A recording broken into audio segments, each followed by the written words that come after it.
there are like a gazillion award shows going on at the moment for various different things, so I thought it was the right time to do the Bookish Academy Awards tag. So let's do this.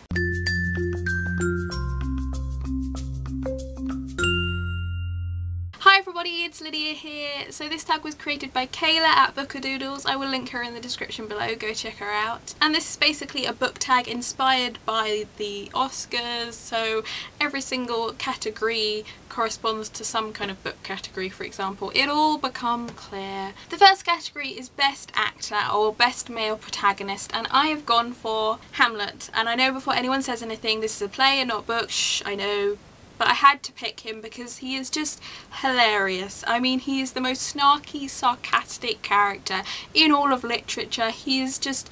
I mean, everyone goes on about how this play is really depressing and loads of people die, and then you've got Hamlet going around just basically offending everyone because he's pretending to be mad and he can get away with it, and it's so hilarious. I love him so much. And so regardless of the fact this is a play, I'm going for Hamlet. The second category is Best Actress or Best Female Protagonist, and I have gone for Elizabeth Bennet from Pride and Prejudice. I went for her because she knows her own mind, and yes, I know she is incredibly stubborn throughout the majority of this book, and you're just sat there like, whoa! But that kind of makes her even better because she's flawed, and I know that all of Jane Austen's leading ladies are flawed and that's what makes them so great, but I picked Lizzie because, well, I picked her mainly because of the scenes with her and Catherine de Bourgh, because their repartee is just so good and I love it. I honestly love her so much, and by the end of the book she is just... I just love her. Yeah. My words turn to mush when I try to describe how much I love Lizzie Bennet. The next category is Best Cinematography or Best Plot Twist, and I have gone for Harry Potter and the Prisoner of Azkaban because the end kind of segment of this with the time turner is so clever. And yes, I know it's kind of like the Eagles in The Hobbit and Lord of the Rings, and it's kind of a sort of get out of jail free card in a way, but it's so clever and I love the way it just intertwines perfectly with the plot, and that whole segment I love so much. It's so, I don't know, it's just ingenious, and even though it's a bit of a kind of cheat in a way, I still really love it, and I didn't see it coming and I don't suppose many people did, so yeah, that's the best plot twist for me. Next up is Best Costume Design or Best Book Cover, and I have gone for Queen of the Tearling by Erica Johansson. I know it's probably not the best book cover around, it's not the most beautiful, but I picked it just because I think it's so clever having that the crown replaced by the trap. It's so clever, and I know that there is a different cover in this in the black and the gold which also is equally gorgeous, so I decided to pick this one. I know it's not the most beautiful, but I think it's just really clever. Next up is Best Supporting Actress or Best Female Sidekick, and I have gone for Luna Lovegood from the Harry Potter series. I picked her over Hermione, over Ginny, over all the other female awesome characters in Harry Potter simply because she is just completely underestimated the entire time.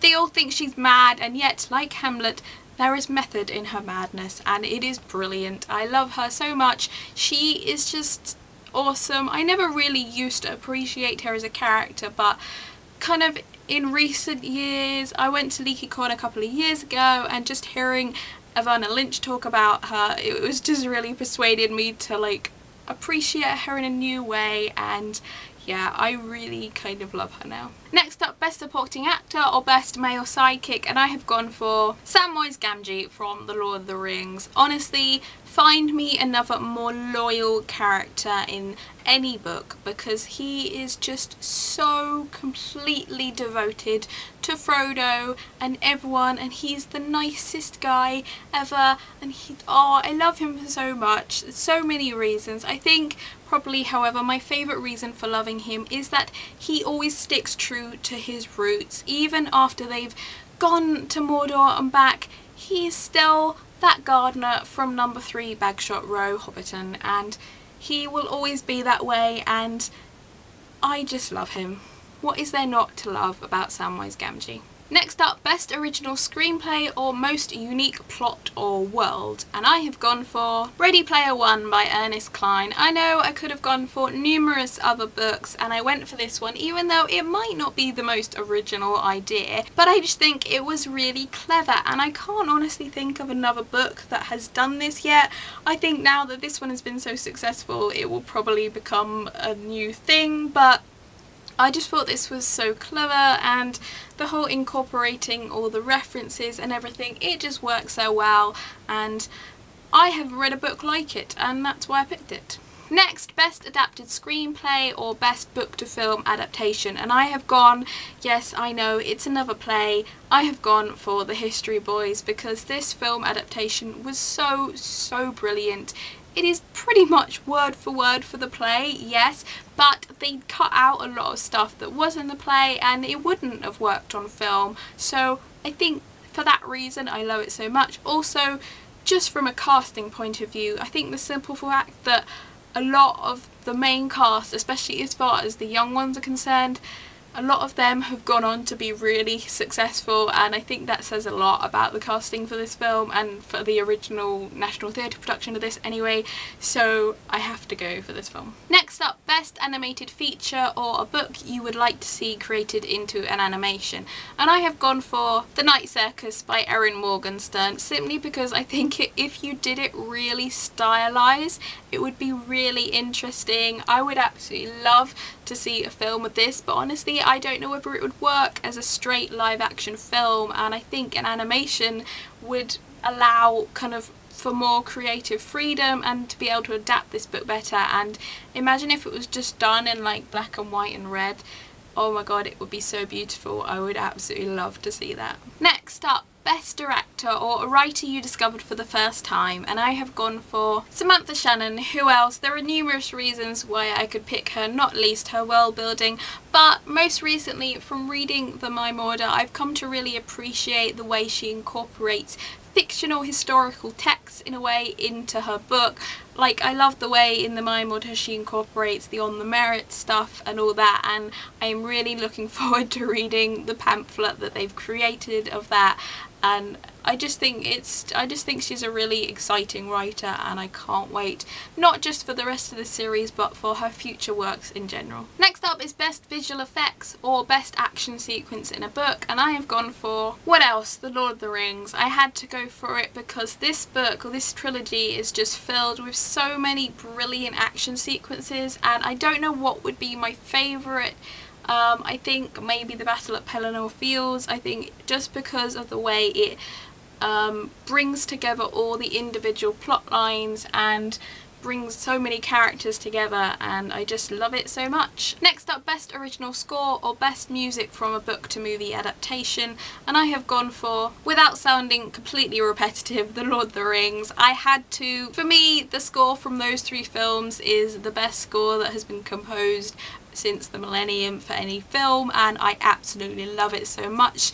Just the way there are so many individual motifs that continuously crop up in that score, representing the different locations and the different characters in the trilogy, and every time I hear that score I can instantly remember the moment in the film that it's from, and for me that really says something about it. Probably says I've just watched the film too many times, but shh. Next up, Best Short Film, Best Novella or Best Short Story. I don't read that many short stories, so I've gone for one of the few ones on my bookshelf, and that is The Daydreamer by Ian McEwan. I just think it's a really intriguing, interesting set of short stories, and the way it kind of all fits together at the end is really fascinating. It's beautifully written and I really love this book. Next up, Best Picture or Best Standalone, and I have gone for Station 11 by Emily St. John Mandel, for the simple reason that I think it could have been one of those books that she dragged out over to 3 books, because publishers seem to love doing that nowadays, but I absolutely love that she kept it to 1, and I just think it's a really interesting idea, incorporating the post-apocalyptic genre into Shakespeare and just general appreciation for art and literature and culture. I just love that. It seemed like it wouldn't work, but it really, really does, and I love that book. And finally, best documentary, best historical fiction or non-fiction, and I have gone for a non-fiction. I've gone for Escape from Camp 14 by Blaine Harden. This is a book which has stayed with me ever since I read it. I would honestly recommend reading it to anyone. I don't read that many non-fiction books or bibliographies in general, but this one is incredible. It is so eye-opening, and it has really changed the way I view the world in general. Honestly, it really is a brilliant book. I would honestly recommend reading it to anyone. So that is it for the tag. I'm going to tag Lucy from Q2Lucy4. Go check her channel out. I've linked her in the description below. I'll be back tomorrow with another video, but until then, bye!